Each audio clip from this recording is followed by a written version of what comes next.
Băi, oamenilor, eu nu știu dacă voi știți ce înseamnă o mâncare forță la valoare. Uitați-vă aici. Un laboșea de asta de mâncare. Uitați-vă aici. Legume tras la tigaie din gelașul. Cu brocoli, cu tăferul.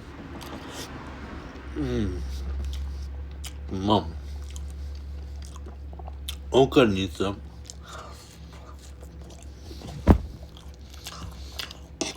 Adevărat. Și miez de ou.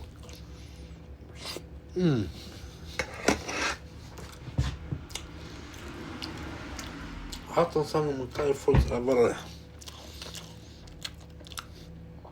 Pentru care mă tot întrebat.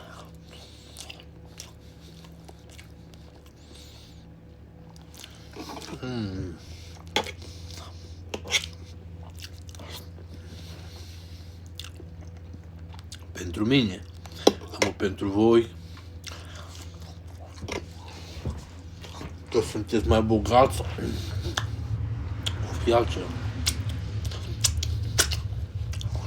Trăiesc.